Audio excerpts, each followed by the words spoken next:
हरे कृष्ण। ॐ अज्ञानतिमिरन्धस्य ज्ञानञ्जनशलाकया चक्षुरुन्मिलितं तस्मै श्रीगुरवे नमः। श्रीचैतन्यमनोभीष्टं स्थापितं येन भूतले स्वयं रूपः कदा मह्यं ददाति स्वपदान्तिकं।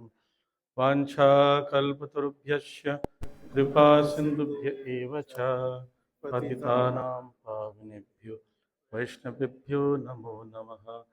जय श्री कृष्ण चैतन्य प्रभु नित्यानंद, श्री अद्वैत गदाधर श्रीवासादि गौर भक्तवृंद। हरे कृष्णा कृष्णा कृष्णा हरे हरे, हरे राम राम राम हरे हरे।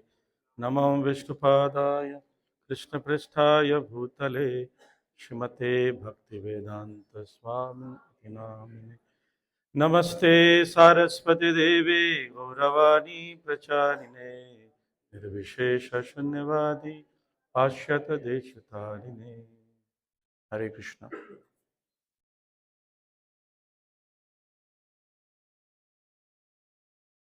तो हमने पिछले बार लगभग 16 श्लोक तक पढ़ा था और हमने पढ़ा था किस प्रकार ये पोर्शन है, मैं इसको समझा रहा हूँ।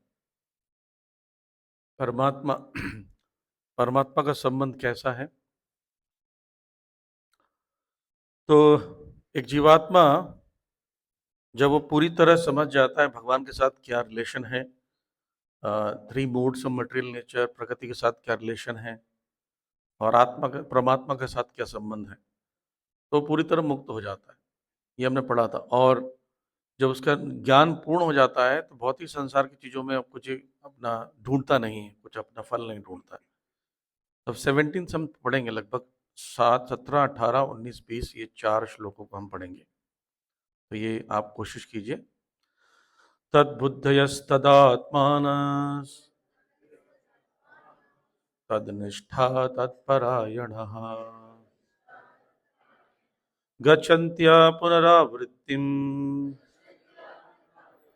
ज्ञाननिर्धूतकल्मषः। जब मन, बुद्धि, श्रद्धा, बोलिए, तथा शरण सब कुछ भगवान में स्थिर हो जाते हैं, तभी वह पूर्ण ज्ञान द्वारा समस्त कल्मष से शुद्ध हो जाता है और मुक्ति के पथ पर अग्रसर होता है। बोले मन, बुद्धि, श्रद्धा तथा शरण, ये भगवान पर स्थिर कर लेता है। तो अभी हम हमारी देखिए मन कहीं भटकता रहता है, कुछ ना कुछ चीज़ों खाने पीने में, ऑपुलेंस में। बुद्धि भी डिस्क्रिमिनेट नहीं कर पाती सही दिशा में। और हमारी श्रद्धा, एक पढ़ेंगे 17 चैप्टर है श्रद्धा के विभाग, अध्याय 17 में भगवान बता रहे हैं हमारी श्रद्धा भी डिफरेंट लेवल पर है। जिस गुण में हम होते हैं वही श्रद्धा होती है। जैसे बहुत रजोगुणी व्यक्ति है तो राजसिक चीजों को खाने में बड़ी रुचि लगता है ना। बाहर की चीजें, मोमोज, चटपटी चीजें खाने में उसको बड़ा रुचि होता है। सात्विक भी बोलता नहीं नहीं ये सब नहीं खाना, एकदम सादा भोजन खाना चाहिए। और तामसिक व्यक्ति जो होता है बासी चीजें, सड़ी गली चीजें, मांस मछली आदि खाने में रुचि रखता है। तो जैसा श्रद्धा होता है वैसे हम कार्य करते हैं। लेकिन हमारी श्रद्धा अगर भगवान पर आ गई तो हम, या स्थिर हो गई तो पूरी तरह शुद्ध हो जाता है। तो कुल मिलाकर हमको मन, बुद्धि, श्रद्धा और शरण को भगवान में, सब कुछ भगवान के में लगाना है। इसका मतलब आप पूरी तरह अंडरस्टैंड कर पा रहे हैं कि मेरी स्थिति क्या है, फिर वो मुक्ति के पथ पर स्थिर होता है। तो 17 चैप्टर में सीखने के लिए क्या है। इस अनुवाद में उपयोग किए गए शब्द सुप्रीम यानी परम का अर्थ कृष्ण ही है, परम सत्य कृष्ण है, उससे ऊपर कुछ नहीं है। और संपूर्ण भगवत गीता इस घोषणा के इर्द गिर्द घूमती है कि कृष्ण ही भगवान है। अब कृष्णस्तु भगवान स्वयं, ये फोकस पॉइंट है भगवत गीता का। इसलिए कहते हैं कोई व्यक्ति भगवत गीता को अध्ययन करने के बाद अगर भक्त नहीं बन रहा कृष्ण का, तो इसका मतलब लिखने वाले ने कृष्ण को कहीं ठीक से प्रस्तुत नहीं किया है। इसलिए पूरे विश्व में सबसे ज्यादा पढ़ने वाला ग्रंथ श्रीमद् भगवद गीता यथारूप है, जो प्रभुपाद जी के द्वारा अनुवाद किया गया है। और अभी तक पूरे विश्व में लगभग 54 करोड़ भगवद गीता बढ़ चुकी है और 54 करोड़ से ज्यादा लोग पढ़ चुके हैं इसको। तो क्योंकि अच्छा, ये व्यक्ति इसको पढ़कर भक्त बन रहा है, इसका मतलब फलेन परिचित। किसी वृक्ष के फल को देखने से ही पता चलता वृक्ष कैसा है। कभी कभी आप जानते हो, आप लोग के घरों में एक गमले में तुलसी जी के साथ एक पौधा उगाता है, तो काफी समय तक पता नहीं चलता कि वो क्या है, कौन सा पौधा है, तुलसी जी का है कि गेंदे का है। कभी एक बात, गेंदे का भी फल फूल डाल लेते हैं उसमें तो वो भी उगने लगता है। लेकिन जब वो उग जाता है, बड़ा हो जाता है, उसकी फिर पत्तों के शेप से या फल से पता चल जाता है। ऐसे ही किसी भी ग्रंथ, किसी भी व्यक्ति का संग करना, किसी भी चीज को खाने से, प्रयोग करने से पता चल जाता है वो किस गुण में था। ऐसे ही भगवत गीता को पढ़ने पर भगवान का भक्त बनना चाहिए। भगवान पूरी भगवत गीता में जो सार है 18.66, उसमें ये बात बोल रहे हैं, सर्वधर्मान परित्यज्य माम एकम शरणं व्रज अहम त्वाम सर्व पापेभ्यो मोक्षयिष्यामि मा शुच। तो मेरी शरण में आओ, मैं तुम्हारे समस्त पापों को नष्ट कर दूंगा, डरो मत। ये भगवत गीता का सार, पूरे ग्रंथ का एक सार होता है, एक श्लोक। वो श्लोक कौन सा है? 18.66। तो वो बोल रहे हैं कि भगवान के शरण में कोई आ जाता है, मेरी शरण में आ जाता है तो सब कुछ हो। अब कोई भगवत गीता पढ़ने के बाद भगवान भगवान की शरण में नहीं जा रहा है, तो भगवत गीता का सार खत्म हो गया, राइट। यह चतुश्लोकी Bhagavad Gita chapter 10 verse number 8, 9, 10, 11, 4 श्लोक होते हैं। ये भी भगवत गीता का सार बताते हैं। अध्याय 10 श्लोक संख्या 8, 9, 10 और 11, उसमें भी बोल रहे हैं सततम कीर्तयन्तमाम, मेरी भजन में लगा रहता है, कथयन्तश्च माम नित्यम तुष्यन्ति च रमन्ति च अहम सर्वस्व प्रभो मत्त परत। ये सब चीजें भगवान बोल रहे हैं और ये चीज आप फील नहीं कर रहे हो पढ़ने के बाद, तो इसका मतलब कि आप भगवत गीता का कोई सार नहीं समझ पाए। तो इसलिए ये भगवत गीता, जिस गीता में तात्पर्य में कृष्ण को फोकस नहीं किया जा रहा है, तो फिर गीता का सार निकल नहीं पाएगा। तो पर तत्व भी शब्द प्रयोग किया गया था, उसका अर्थ है परम सत्य। परम सत्य 3 अवस्थाएं होती हैं। तो 3 अवस्थाएं क्या है? ब्रह्म या ब्रह्म ज्योति, अगले स्लाइड में और क्लियर होगा, परमात्मा और भगवान। इसमें भगवान बोल रहे हैं, मत्ता परतम नान्यत किंचित अस्ति धनंजय, मेरे से ऊपर कुछ भी नहीं है। भगवान 7.7 में बोल रहे हैं। और 14.23 में क्या बोल रहे हैं? ब्रह्मणो ही प्रतिष्ठा, इवन ब्रह्म ज्योति भी मेरे पर आधारित है। ठीक। तो एक कृष्ण भावना भावित व्यक्ति मुक्ति के मार्ग पर कैसे बढ़ता है? वो 4 चीजों को भगवान पर स्थिर कर देता है। क्या क्या 4 चीजें थी वो? मन, बुद्धि, श्रद्धा, शरण।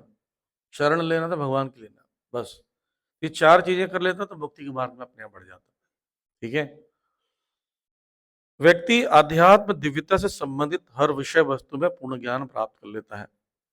देखिए, एक बात समझाता हूं, आप बताइए, क्या भगवान सीमित है या असीमित है? असीमित है। हमारी बुद्धि सीमित है या असीमित है? सीमित है। तो सीमित बुद्धि से हम भगवान को समझ सकते हैं? नहीं। अगर सीमित बुद्धि से भगवान को समझ गया तो भगवान सीमित हो गए।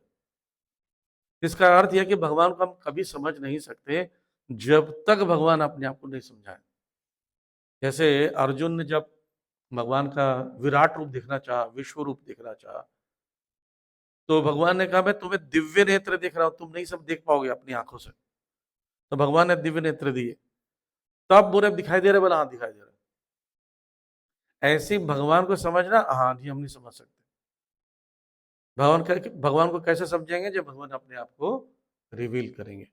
तो इसलिए जब भक्ति करने लगते हैं धीरे धीरे धीरे धीरे, तो भगवान प्रसन्न हो जाते हैं। भगवान प्रसन्न हो जाते हैं तो अपने आप को रिवील कर देते हैं।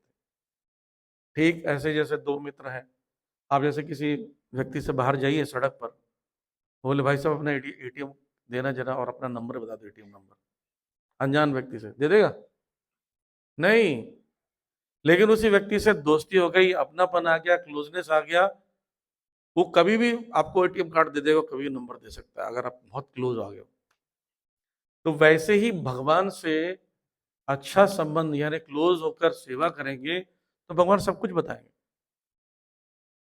तो इसका दूसरा दृष्टि देखिए, इसका मतलब अभी हमको भगवान की बातें समझ नहीं आ रही है, इसका अर्थ ये है कि भगवान के क्लोज नहीं है।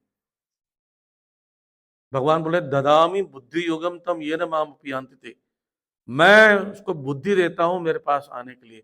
भगवान अपनी तरफ से ज्ञान दीपेन भास्वता, उसके हृदय में ज्ञान का दीपक जलाते हैं। तो हमें भगवान को समझने का प्रयास नहीं करना चाहिए, भक्ति करने का प्रयास करना चाहिए, और भक्ति करने से भगवान अपने आप बुद्धि देंगे। आप इस दूसरे ढंग से समझिए। आपको पता है अंबानी क्या जो मेड है, कुक, वो कुकिंग करने आती है, उसकी सैलरी कितनी जानते हो? 2 करोड़। 2 करोड़ उसकी सैलरी है। मतलब हो सकता है उनके साथ 8-10 लोग हों, पर उससे जाके पूछोगे अंबानी के पास कितनी प्रॉपर्टी, कहाँ है, कितना पैसा, तो बोलेगी नहीं पता। पर उससे पूछोगे कि अंबानी के घर में क्या क्या खाते हैं, कितने आइटम, कितनी सब्जियां बनती है, क्या पसंद है, वो सब पता होगा। यानी कि उसको अपनी सर्विस पता है कि मुझे क्या सर्विस करनी है। ऐसे ही भक्त को ये पता होना जरूरी है, इतना ज्ञान होना जरूरी है कि भगवान को खुश कैसे करें। ये पता करने के बाद आप सर्विस अच्छे से करते हो, भगवान खुश हो जाएंगे। हो सकता है अंबानी खुश होकर एक दिन अपनी पूरी संपत्ति के बारे में रिवील कर सकता है उसको। वैसे ही अगर हम भगवान की सर्विस अच्छे से करने लगे तो ऑटोमेटिकली भगवान अपने आप को स्वयं एव स्फूर्ति अदा सेवन मुख ही जीवादो, सेवा की भावना से जब हम लोग जाते हैं तो अपने आप ही भगवान अपने आप को रिवील कर जाते हैं। तो सूर्य के विषय में, सॉरी, सूर्य के विषय में बताते हैं। सूर्य लोक है जहां से रोशनी आती है, सूर्य प्लैनेट, सूर्य की रोशनी, प्लस सूर्य के लोक में जीवन भी है। सूर्य के लोक के देवता है विवस्वान, वो देवता है सन गॉड विवस्वान, और सूर्य प्लैनेट, और सूर्य की रोशनी, ये तीनों अलग चीज है। कैसे? जैसे आप अभी बाहर सुबह, कल सुबह निकलेंगे, सूर्य की रोशनी आपके कमरे में भी आ रही होगी, आप ये बोल सकते हो सूर्य आ गया मेरे कमरे में। सूर्य आ गया तो बचोगे नहीं आप, राइट? तो उसका मतलब सूर्य की रोशनी आई है, सूर्य नहीं है। तो सूर्य की रोशनी और सूर्य में अंतर, सन और सनरेज में अंतर। वैसे ही सूर्य के देवता विवस्वान है, जो कि ये शिक्षा ले रहे भगवान कृष्ण से। चौथे अध्याय में ही हमने पढ़ा था, भगवान बोल रहे हैं कि मैं ये ज्ञान सूर्य के देवता विवस्वान को सबसे पहले दिया 12 करोड़ 40 लाख साल पहले। तो सूर्य के देवता है। जैसे हम बोलते हैं कि नहीं नहीं, ऐसा लगता है कि सिर्फ पृथ्वी पर ही जीवन है, नहीं, हर प्लैनेट पे जीवन है। प्लैनेट ऐसे नहीं बनाया भगवान ने, हर प्लैनेट पे जीवन है, पर अलग अलग प्रकार का शरीर है। जैसे फायर बैक्टीरियाज होते हैं जो फायर के अंदर भी एग्जिस्ट करते हैं, फायर के अंदर जो बैक्टीरियाज एग्जिस्ट कर सकते हैं, आपको भी पता होना चाहिए, जो लोग थोड़ा डॉक्टर समझ जाएंगे। जो जॉन्डिस के जो बैक्टीरियाज हैं, उनको उबलते हुए पानी में भी नष्ट नहीं कर सकते, वो पी लेगा, अंदर गया, इन्फेक्शन फैला सकता है। तो जो फायर बैक्टीरिया हैं, इतने फायर के अंदर भी एग्जिस्ट कर सकते हैं, तो सूर्य लोक में क्यों नहीं जीवन हो सकता? सूर्य के देवता है विवस्वान, उनकी विवस्वानी उनकी पत्नी है, परिवार है, उनके पास एक घोड़ा है, घोड़ा रथ है, रथ के पर पीछे सूर्य प्लैनेट को बांध के घुमाते हैं। तो सूर्य के लोक, सूर्य का लोक सूर्य भगवान, सूर्य किरणें, उसी प्रकार से सूर्य भगवान को भगवान से तुलना किया, पर्सन है, व्यक्ति है। सन प्लैनेट को परमात्मा से तुलना किया गया है, और सन रेस को ब्रह्म ज्योति। ठीक है, थोड़ा और समझ आती है। लाइट दिख रहा है, ठीक है, रोशनी आ रही है कभी यहाँ पर, ये रोशनी को मैं बल्ब बोल सकता हूँ कि नहीं? ठीक है, बल्ब है, लेकिन बल्ब के अंदर करंट है, बिना करंट के चल नहीं सकता। तो करंट, बल्ब और रोशनी तीन अलग अलग चीज है, पर ये तीनों एक ही चीज से, एक ही चीज को दर्शाता है, क्या? रोशनी को, बल्ब या उजाला को। राइट। उसी प्रकार से सन को अगर बोला जाए, सन प्लैनेट बोलना पर्याप्त नहीं है कि चक्का सा गोला सा बस चीज है। सन की रोशनी भी एग्जिस्ट करती है, सन प्लैनेट में भी कोई लोग है। ऐसी भगवान का तीन एस्पेक्ट्स है। स्वयं भगवान साकार रूप ब्रजेंद्र नंदन श्याम सुंदर कृष्ण, और उनका परमात्मा रूप जो हम सब के हृदय में विराजमान है, और ब्रह्म ज्योति। ये तीन चीजें है। तो जो मुक्त हो जाता है, जो भगवान में अपने मन बुद्धि, क्या क्या था चार, मन बुद्धि शरणागति और श्रद्धा, ये चारों के चारों लगातार मुक्ति के पथ पर बढ़ जाता है। जब वो बढ़ जाता है, उसकी देखने की शक्ति कैसे होती है, सोचने समझने की भाव क्या होता है, कैसे एक्ट करता है, ये भी जानना जरूरी है ना। बोले आपको बोले प्रभु जी हाथ खड़ा करो, भाई कौन कौन मुक्ति के पथ पर चल निकला है, हम खड़ा कर दिए, पर उसके एक्शन कैसे है, कार्य कैसे करता है, सोच कैसी है, उसका सिम्टम भी दिया हुआ है। जैसे कि बोले मैं भगवान हूं, तो बोले ठीक है गोवर्धन को उठा के दिखाओ, भगवान हो तो। जी वो आज मन नहीं कर रहा है। ठीक है विश्व रूप दिखा दो, ये आज तबियत ठीक नहीं है, विश्व रूप दिखा नहीं सकते। अच्छा जी पूतना को मार के दिखाओ। पूतना कितनी बड़ी राक्षसी थी पता है? पूतना के शरीर के विषय बताते हैं, पूतना को अगर ऐसे खड़ा किया जाए और उसके बाद उसको लेटा दिया जाए, तो ये डिस्टेंस जो है 30 किलोमीटर था, यहाँ से पंजाबी बाग। सोच के देख कितनी बड़ी पूतना थी। भगवान कितने छोटे थे, 10 दिन के थे, मार दिए। बोलिए आप भगवान हो तो बताओ, मार के दिखाओ ऐसे किसी राक्षस को। सामने में कुत्ता आ जाएगा, भाग जाएंगे। अब भगवान बनने पड़े। दांत में दर्द रहता है, सुबह सुबह टॉयलेट का प्रेशर लग जाता है, बीमारी हो गई, डेंगू काट के चला गया, डेंगू के मच्छर, बीमार हो गए। ये क्या हो रहा है जी, सलाइन चढ़ा है जी भगवान जी को। कैसे भगवान हो आप? वैसे ही कोई बोलता है मैं भक्त हूं, मैं मुक्त हो गया हूं, उसके लक्षण क्या है? उस लक्षणों से पहचान सकते हैं, किसी के फल से पहचान सकते हैं वृक्ष कैसा है ना। वृक्ष में जब फल नहीं होते तो एकदम स्ट्रांग खड़ा रहता है, जब फल आते तो झुक जाता है। आप देखो आम का वृक्ष, फल आते सब लटक लटक लटका रहता है। तो उसके अंदर कैसा होना चाहिए, विद्या ज्ञान जिसके अंदर आ जाएगा, उसका लक्षण क्या है, ये श्लोक में बता रहे हैं। आप पीछे पीछे बोलिए। विद्या विनय संपन्ने ब्राह्मणे गविहस्तिनी शुनि चैव स्वपाके च पंडितः समदर्शिनः। विद्या विनय संपन्ने ब्राह्मणे गविहस्तिनी शुनि चैव स्वपाके च पंडितः समदर्शिनः। विनम्र साधु पुरुष अपने वास्तविक ज्ञान के कारण एक विद्वान तथा विनीत ब्राह्मण, गाय, हाथी, कुत्ता तथा चांडाल को समान दृष्टि से यानी समभाव से देखते हैं। तो जो विनम्र साधु पुरुष है, जो भगवान का भक्त है, वो क्या करता है, वह, ये एक फोटो बहुत अच्छा इस्कॉन का बना हुआ है, ये साधु पुरुष है ना। वो चार चीजों को देखता है, हाथी, चांडाल, चांडाल जानते हैं जो कुत्ते का मांस खाते हैं, सुअर या कुत्ते का, ब्राह्मण, गाय और कुत्ता। ये पांचों को क्या देखता है, इक्वल, है ना।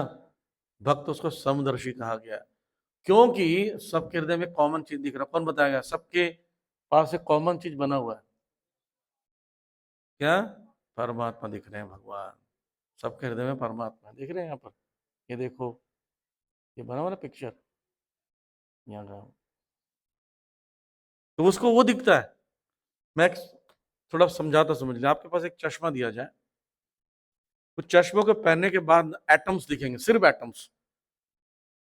ऐसा चश्मा दिया गया है, व्यक्ति का कुछ नहीं चेहरा दिखेगा, एटम्स दिखेंगे। तो मैं ऐसे देखूंगा, मान लीजिए मैं इसको कवर को देख रहा हूँ, तो कवर में डेंस एटम्स दिखेंगे, राइट। यहाँ पर डेंस, इसमें कंडेंस दिखेंगे, इसमें स्कैटर्ड दिखेंगे। सिर्फ एटम दिखेंगे तो, अणु दिखेगा तो, कहीं ज्यादा कम। मैं इधर देखूंगा तो यहाँ पर नित्य किशोर में बैठे तो नित्य किशोर प्रभु के शेप का एटम्स दिखेंगे इकट्ठा की जगह।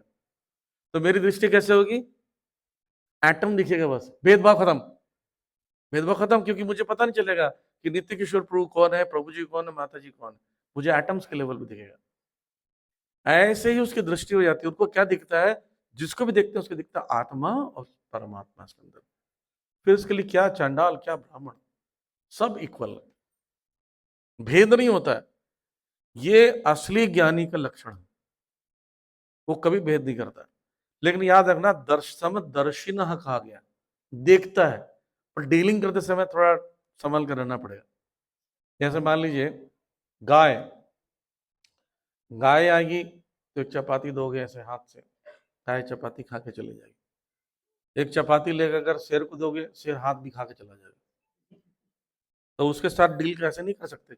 डीलिंग करते समय उसका नेचर याद रखना पड़ेगा, उसके शरीर का नेचर जो है। हाथी के साथ सामने गए हो, हाथी का दिमाग खराब है, कचूमर बना देगा नहीं। तो देखता सबको बराबर है, डीलिंग कैसे करता है? उसके स्वभाव के कारण। सांप है, चूहा है, बिल्ली है, अपने तरफ से नुकसान किसी को नहीं, किसी का अपमान नहीं, पर उसके नेचर के हिसाब से वो सावधान रहता है। इसको बोलते हैं समदर्शिना। वर्तीना होता तो समान भाव से डील करना होता। ठीक है। तो ये एक, जो व्यक्ति अपने चारों चीजों को समर्पण कर दिया है, उसका क्या भाव होता है ये बताया गया। 19वें श्लोक में देखिए, इहैव ते त्यर्जिता सर्गो येषां साम्ये स्थितः मनः निर्दोषं हि समं ब्रह्म तस्मात् ब्रह्मणि ते स्थितः।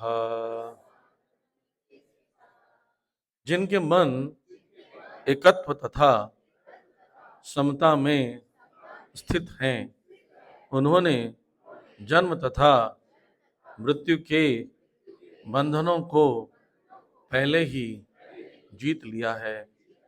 वे ब्रह्म के समान निर्दोष हैं और सदा ब्रह्म में ही स्थित रहते हैं। ठीक है, एक और श्लोक के साथ में पढ़ते हैं। न प्रश्यहेत प्रिय प्राप्य न दुजेत प्राप्य च प्रियम स्थिर बुद्धिर सम्मूढ़ ब्रह्मविदा ब्रह्मणि स्थितः। ना तो प्रिय वस्तु को पाकर हर्षित होता है और ना अप्रिय को पाकर विचलित होता है। जो स्थिर बुद्धि है, जो मोह रहित और भगवत विद्या को जानने वाला है, वह पहले से ही ब्रह्म में स्थित रहता है। तो यहाँ दो गुण बता रहे हैं। पहला क्या है?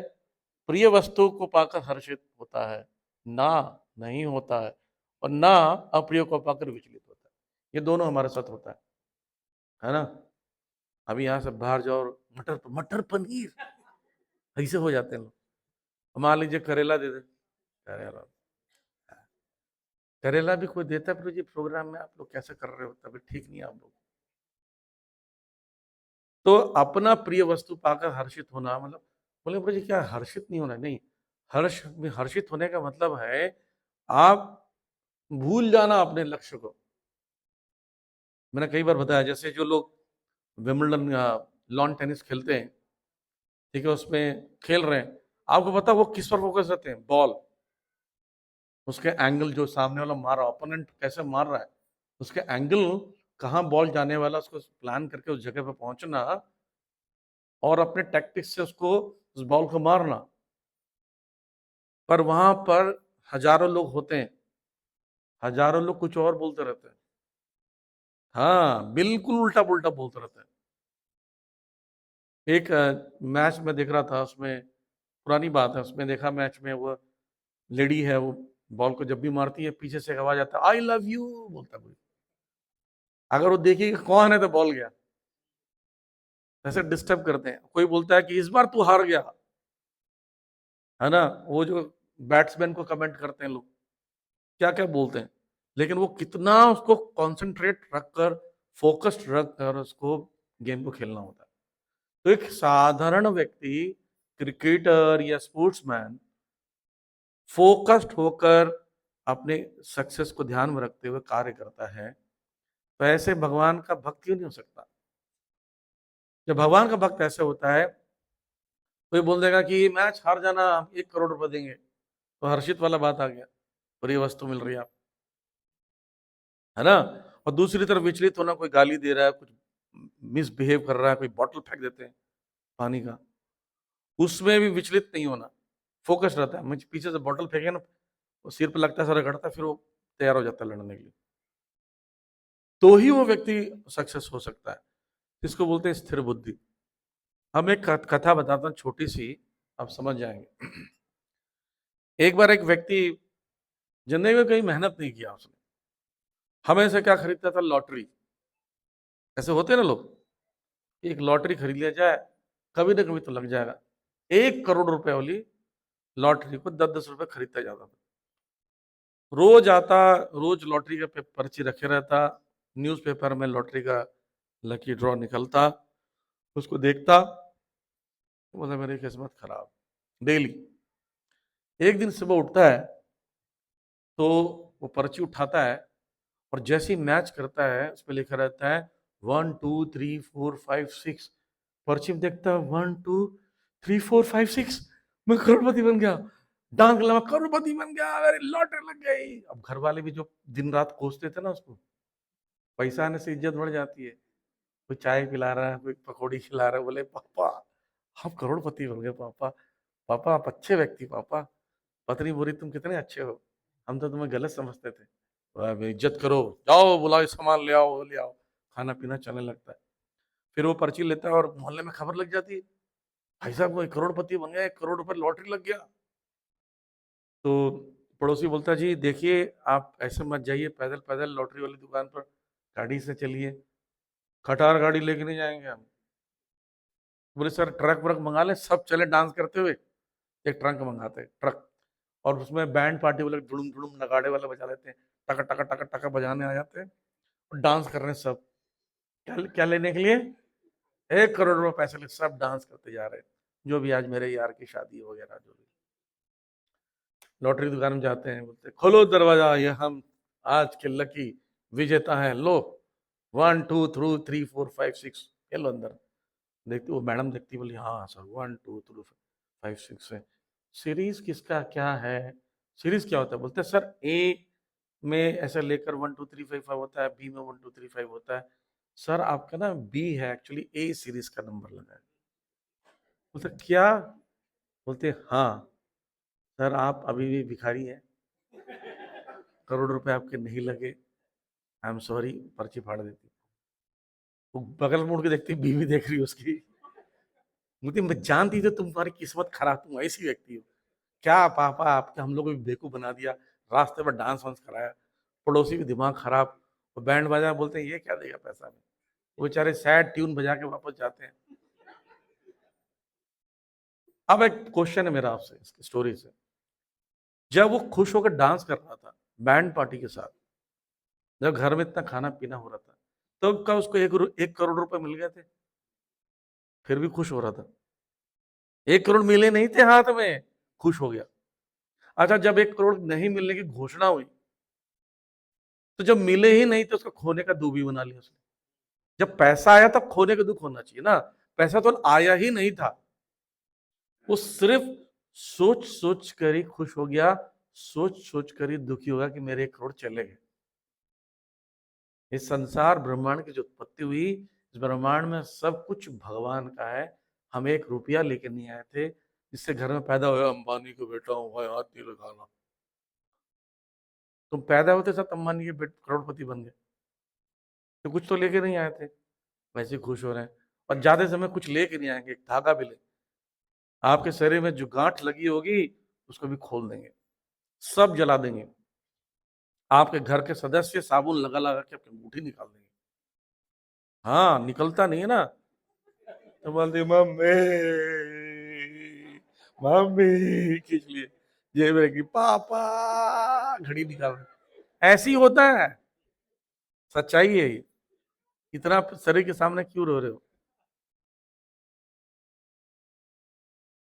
सब और जला देते हैं शरीर, एकदम से जला। जिस शरीर को इतना प्रेम करते थे उसको जला देते। तो हम लोग किस चीज के लिए घमंड हो रहा है कि धन है, शरीर है, हट्टे कट्टे हैं, किस चीज का अहंकार है? तो इसी बोल रहे वो मोह रहित भगवत विद्या को जानने वाला है। तो मोह को ग्रसित नहीं होता है, सब चीजों से अट्रैक्ट नहीं होता है। तो मुझे पता है सब क्या है, ये ड्युअलिटी क्या है। अभी मैं हैवी ट्रैफिक में फंसा हुआ था, बहुत जबरदस्त। मतलब मैं 6 बजे निकला हूँ, 7:45 8 बजे पहुंचा हूँ। ये संत नगर में एक गड्ढा खड़ा रहा, एक माता जी गाड़ी से उतरी, ऐसा लगा कि काली मैया उतरी होगी। ऐसा आतंक मचाया वहां पर। मैं उसको देख हंस रहा था। मेरे बगल में देखा, बोलता आप हंस रहे हो, मैं कितना प्रॉब्लम वाला। देखो भाई, प्रॉब्लम सबके लिए है ना। आज लेट होना लिखा था, लेट कौन कर रहा है? हम सब मिलके कर रहे हैं, जाम लगा रहे हैं। हम क्या, रास्ता सिग्नल तो सारा क्लियर है, अब खुद ही जाम लगा रहे हैं, खुद ही कर रहे हैं। कि ट्रैफिक गवर्नमेंट हमने चुना, ट्रैफिक लाइट हमने बनवाया, हम भी इसको तोड़ रहे हैं, हम ही फ्रस्ट्रेशन में। तो इसलिए मुझे हंसी आ रही है। फिर वो माता जी को बोले पहले जाने दो भाई, काली मैया को पहले जाने दो, उनको जाने दिया गया। और उसके बाद से फिर धीरे धीरे ट्रैफिक खुलने लगी। तो पॉइंट ये है कि विचलित हो जाता, बहुत परेशान हो जाते हैं हम लोग। आप बताइए, संसार में कौन व्यक्ति दुखी नहीं है? हर व्यक्ति दुखी है। हर व्यक्ति को अपना दुख बड़ा लगता है, किसी को धन का, किसी को बीमारी का, किसी को बेइज्जती का, किसी को चीट होने का, सबको दुख है। अरे हर व्यक्ति दुखी है। लेकिन शांत कौन होता है? जिसको भगवत विद्या पता है कि मैं आत्मा हूं, आत्मा से कोई रिलेशन है संसार का। ना हमने मटर पनीर खाया है, ना गुलाब जामुन, ना हमारा कोई रिश्ता है, ना परिवार है, हमें शरीर से संबंधित सारी चीजें। तो उसको ना, ऐसा नहीं कि प्रॉब्लम नहीं आएगी उसकी लाइफ में, प्रॉब्लम आएगी, पर उससे उसका बिहेव करना अच्छा अजीब सा रहेगा। मतलब विचलित होकर बिहेव नहीं करेगा, शांत होकर बिहेव करेगा। जैसा समुद्र है, भगवत गीता दूसरे अध्याय में 70 श्लोक नंबर 70 में हमने पढ़ा था, आपूर्यमाणम अचलम प्रतिष्ठम समुद्रम मापम प्रविशन्ति यद्वत्। बुरे हैं जैसे स्थिर बुद्धि वाला व्यक्ति, जिसके मन में बहुत सारी इच्छाएं आती, पर अपनी इच्छाओं को पूर्ति नहीं करता है, शांत रहता है। जैसे एक समुद्र में अनेक नदियां मिलती है, पर नदी अपनी सीमा को नहीं तोड़ता। भक्त में ऐसे बोलता है, जी आज आज मोमोज खाए, ऐसी खुश हूँ, सेटिस्फाइड। आज घूमने चले कुल्लू मनाली, बोले यही अच्छा है, यही अच्छा लग रहा है, ठाकुर जी के दर्शन करें। वो स्थिर बुद्धि है, इसलिए शांत है। एक वीडियो आप कभी इंटरनेट पर सर्च कीजिएगा कि फियर जो है हमारे दिमाग में क्रिएट किया जाता है ना। जैसे हम सब बैठे हुए हैं, आपके चेयर के नीचे से ना सांप निकल रहा है, छिपकली निकल रहा है, डायनासोर भी निकल रहा है, आपको पता नहीं चलेगा तो आपको डर नहीं लगेगा। अभी मैं बोल दूं प्रभु जी आपके बैग के बगल में छिपकली, कहाँ छिपकली, देखो कैसे, जो पता नहीं पड़ा। जब कान से ज्ञान हुआ तब आप सोचे छिपकली मतलब कुछ डेंजरस चीज है। तो एक छोटे से बच्चों, 4 5 बच्चों को रखा गया, उसमें बहुत सारे सांप छोड़ दिए। वो सांप मतलब डसने वाले नहीं थे, पर बच्चे उसको पकड़ रहे हैं, खेल रहे हैं, उनको डर ही नहीं है। लेकिन जब बोलो सांप है, खड़ते हो, दिमाग में भर दिया। तो फियर जो है क्रिएट किया जाता है अज्ञानता से। ऐसा करना, जैसे उदाहरण के लिए सिलेबस में पढ़ाया जाता है, मुर्गी, अंडा, बकरी, बकरा, मछली, ये खाया जा सकता है, चित्र बना के दिखाते हैं। ये कहते हैं कि मांसाहारी व्यक्ति के खाद्य पदार्थ, शाकाहारी में गाजर, मूली, सब्जियों का चित्र बना देंगे। कभी भी भारत में किसी सिलेबस में खाने के, मांसाहार खाने में जो अंडा, मांस, मछली, बकरा सब रहेगा, लेकिन कुत्ते का चित्र नहीं होगा। तो कुत्ता नहीं खा सकते? खाते हैं, कोरियन खाते हैं, कोरियन के सिलेबस में लिखा है। क्या वो भी तो मनुष्य है? तो कुत्ता भी हो सकता है आगे सिलेबस में आए, ऐसा हो सकता है भारत के सिलेबस में आने लगेगा, क्योंकि बिना सिलेबस के खिला तो रहे हैं मोमोज में लोग। दिल्ली में खिला रहे हैं, तो सिलेबस में आ जाएगा। तो आप बचपन से पढ़ोगे क्या, कुत्ता भी खा सकते हैं। आप अफगान में जाएंगे, अरब कंट्रीज में जाएंगे तो घोड़ा भी खाते हैं, वहां ऊंट भी खाते हैं। आपको लग रहा है छी ऊंट कैसे खाते हैं? जो यहाँ पर गाय खा सकता है, बकरा खा सकता है, भैंस को खा सकता है, वो ऊंट के बारे में पता नहीं कैसे विचार हो गया उसको। ऊंट के शरीर में कुछ अलग कांटे लगे हुए हैं, सिलेबस में पढ़ाया गया। तो अविद्या, हम जन्म लेते हैं तो हमारे साथ अविद्या को इंजेक्ट किया जाता है हमारे लाइफ में। ऐसा ठीक है, वैसा ठीक है, ऐसा जरूरी होता है, बेटा झूठ बोलना जरूरी होता है, काम नहीं चलता है। ऐसे करके हमको ट्रेनिंग मिलती जाती है, हम लोग वही जीवन जीने लगते हैं। अब उसको कोई सच्चा मार्ग दिखाता है, बोलता नहीं है तो गलत लग रहा है। भगवान की भक्ति करना, बोलते अरे ये तो गया, भक्ति कर रहे हो तो जीवन बर्बाद हो गया बेटा, बैकवर्ड हो तुम, पुराने ख्यालात के हो। अच्छा जी, पुराने ख्यालात तो आप ऑर्गेनिक चीजों क्यों मंगा रहे हो खाने के लिए? जब ऑर्गेनिक हम उगाते थे तब बोले नहीं मॉडर्नाइज हो जाओ, आप बोल रहे नहीं ऑर्गेनिक चीजें खाएंगे, घर में बनी हुई चीजें खानी चाहिए। पहले घर में बनी हुई चीजें ही खाते थे, बीच में बाहर की खाने लग गए। अब बोले बाहर का खाना खराब होता है, अंदर का खाओ। और हम बोल रहे हैं कि नहीं शास्त्रों से चलो, बोले नहीं नहीं, ये तो पुराने जमाने का आदम जाति के लोग, ये सतोगुणी का वेशभूषा है, धोती कुर्ता है, ये पहनने बोलेंगे तो बोले आदम जाति के। क्या पहना जी, मिनी स्कर्ट पहनो, ये कल्चर है। तो इस प्रकार से अविद्या और यह भगवत विद्या का कंपैरिजन है। मोह रहित और भगवत विद्या को जानने वाला होता है, वह पहले से ब्रह्म में स्थित होता है, इसलिए वो कभी विचलित नहीं होता, स्टेबल होता है। तो इस जो पॉइंट में हम समझेंगे, ये वाला नेक्स्ट क्लास में पढ़ेंगे। इसमें बोल रहे हैं 518 से जो 522 में जाएगा, equal vision to all living entities irrespective of species and caste, विद्या विनय संपन्न, मतलब पढ़ा था। No attraction aversion to matter 5.19 पढ़ाना। thus he is flawless and impartial like the Lord. No rejoice, no lamenting for material events. Intelligence fixed in self, and one knows the signs of God. तो यहाँ बता रहे हैं कि उस व्यक्ति का पूरी तरह ब्रह्म में स्थित होता है, उसके विषय बता रहे हैं वो क्या होता है। अब इस पे देखिए, हमने जो पढ़ा 17 से अभी तक का, becoming fixed in supreme knowledge removes misgivings, faith and refuge in Krishna, proceed on the path of liberation. उससे क्या होता है, सुप्रीम को समझ जाता है, परतत्व को समझ जाता है, भगवान कौन है, परमात्मा कौन है, उसका ज्ञान मिल जाता है। उसके ज्ञान जब मिल जाता है उसके साथ क्या होता है, पाथ ऑफ लिबरेशन की ओर चलता है। फिक्स्ड माइंड, फिक्स्ड बुद्धि, फिक्स्ड श्रद्धा, फिक्स्ड शरण, कितने मिसगिविंग वॉस्ट हो जाते हैं, ठीक है, परफेक्ट नॉलेज आ जाता है, कृष्ण की स्थिति को समझ जाता है, ठीक है, उसको बंद कर सकते हैं पीछे, और भगवान की ओर, मुक्ति की ओर अग्रसर हो जाता है। ठीक है, अब इक्वल विजन में पढ़ा था, विद्या विनय संपन्न है, जिसके विषय में एक मैं उदाहरण बता रहा हूं, आप ध्यान से देखिए उसको। यहाँ पर चैतन्य महाप्रभु हैं ये, और गोदी में हरिदास ठाकुर को लिखे गए। हरिदास ठाकुर एक मुसलमान परिवार में जन्म लिए। नेक्स्ट, अभी समय नहीं आज, हम आज दिखाने वाले थे वीडियो, नेक्स्ट क्लास में दिखाएंगे आपको वीडियो, हरिदास ठाकुर कैसे महान एक मुस्लिम परिवार में जन्म लिए और इतने महान भक्त बने, उनका नाम नामाचार्य दिया गया, नामाचार्य।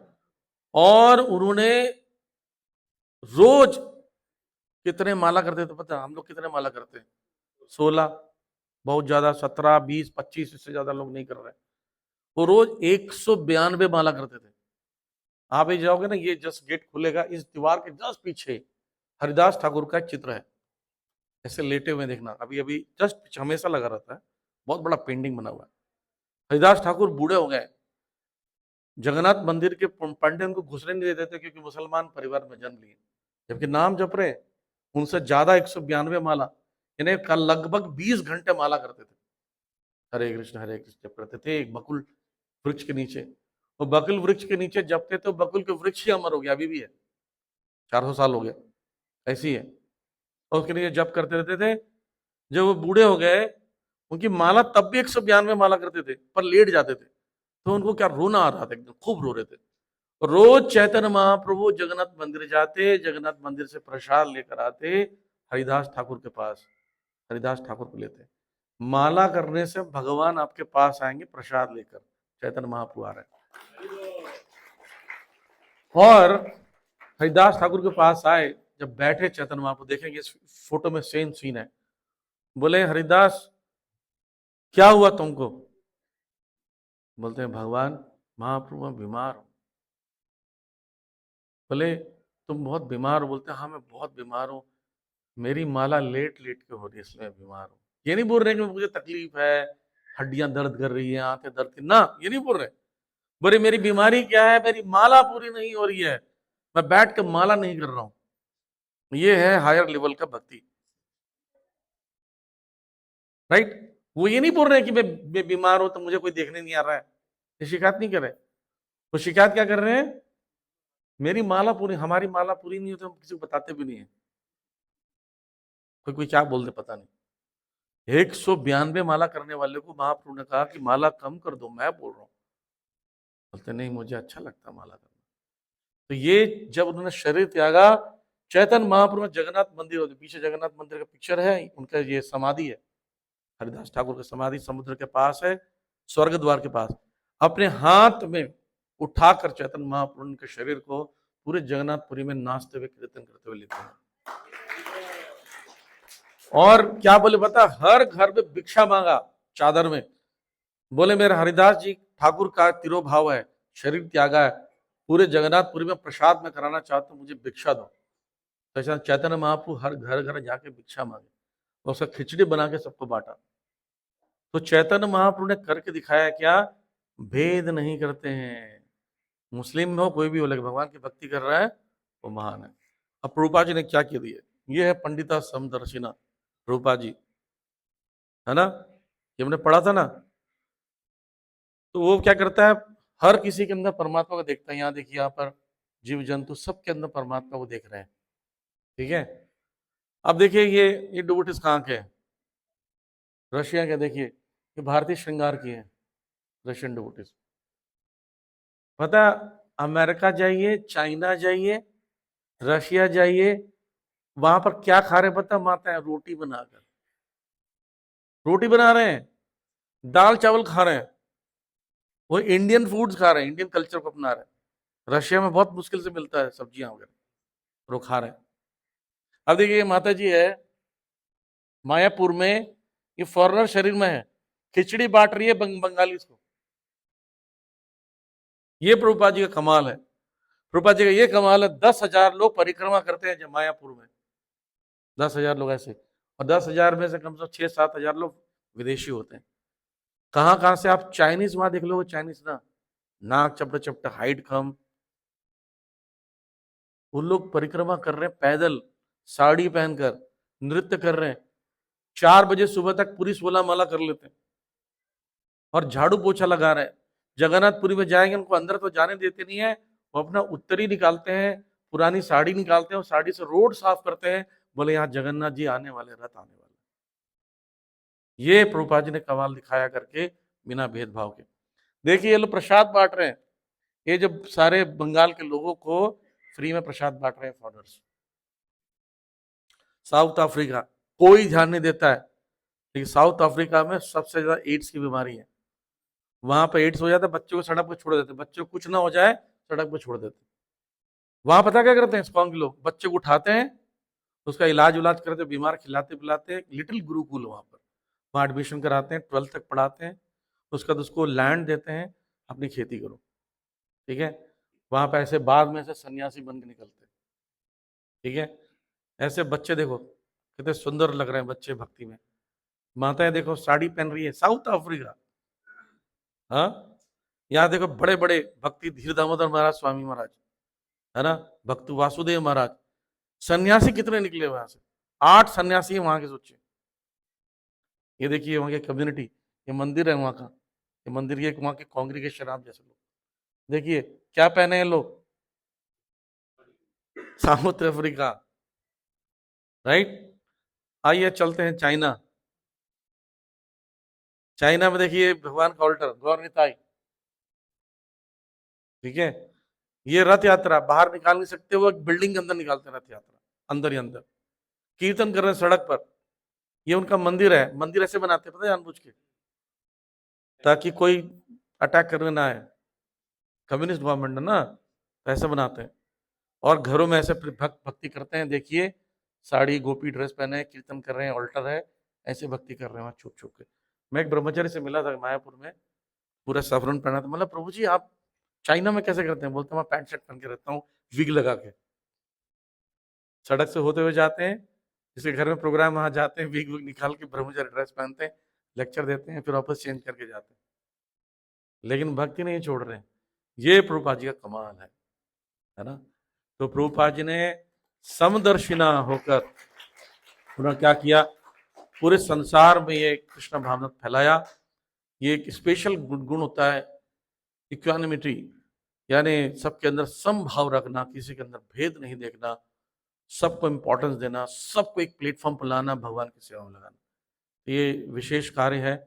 जैसे हम देखते हैं भगवान जैसे भेदभाव नहीं करते हैं, ये भगवान की सेवा करने आए। कृष्ण ने बोला कि मुझे भी फ्रूट चाहिए। बोलते हैं देखो बेटा, फल लेने के लिए तुम्हें कुछ मोल देना पड़ेगा। बोले मेरे पास तो धन है नहीं। तो बोले अच्छा जो भी है ले आओ। तो भगवान जाकर अपने नन्हे नन्हे हाथों में गेहूं लेकर आए। गेहूं और लेकर था, हाथ से गिर रहे थे, 4 दाने लेकर आए। बोलते यही है मेरे पास, दे रहे हैं उनके हाथों से। तो उनका भाव क्या था कि मुझे इस बच्चे को फ्रूट देना, बस बदले में कुछ नहीं चाहिए। बच्चा 4 दाने, बोले 4 दाने दे दो टोकरी में। फल दे दिया, पूरी टोकरी क्या भर के, देखो हीरे जो हीरे जरा सोने चांदियों से भर गई। तो ये बता रहे हैं भगवान भेद नहीं करते, सबसे सेवा लेने तैयार है। भक्त भी किसी से भेद नहीं करता, सबको सेवा में लगाता है। आप भगवान की ऐसी भक्ति करने लगते हो तो मुक्ति के पार बन जाते हो। Thank you very much. Shri Prabhupada की जय। तो आपकी सूचना के लिए प्रश्न बाद में लेंगे कि इंपॉर्टेंट सूचना है कि हम आने वाले 23 तारीख को, हाँ, हम जा रहे हैं वृंदावन में जो 12 वन जो है ब्रजमंडल में, वहाँ पे एक स्थान है, दाऊ जी करके जगह है, जो कि लोहवन क्षेत्र पड़ता है। 12 वनों में एक लोहवन है। वहाँ पर बलराम जी का मंदिर है, बहुत सुंदर मंदिर है। बलराम जी ने एक असुर का वहाँ वध किया। और लोहवन के पास रावल नाम का एक जगह है, जहाँ श्रीमती राधा रानी का प्राकट स्थली है। राधा रानी वहाँ प्रकट हुई कमल में, सुनहरे कमल में। तो वो स्थान को देखने जा रहे हैं। एक दिन का ट्रिप है। 23 तारीख को सुबह हम यहाँ से निकलेंगे लगभग 5 बजे, और शाम को रात को हम लोग 8 बजे तक लौट आएंगे। ठीक है, एक दिन की जर्नी है। तो जो लोग इंटरेस्टेड हैं 23 तारीख को सेम डे जाना, सेम डे आना, वो किसे संपर्क करना है?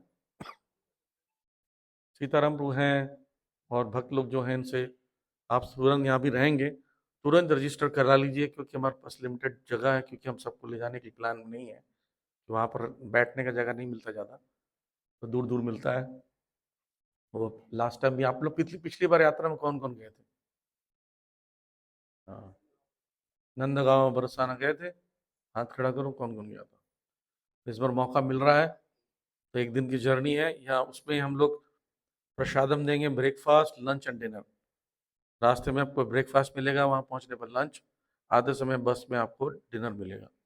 ठीक है, ट्रांसपोर्ट पूरा उसी में इंक्लूडेड है। तो यहाँ पर आपका जो भी रजिस्ट्रेशन चार्ज है वो संपर्क कर सकते हैं और जुड़ सकते हैं आप। ठीक है, हरे कृष्णा। किसी का प्रश्न है?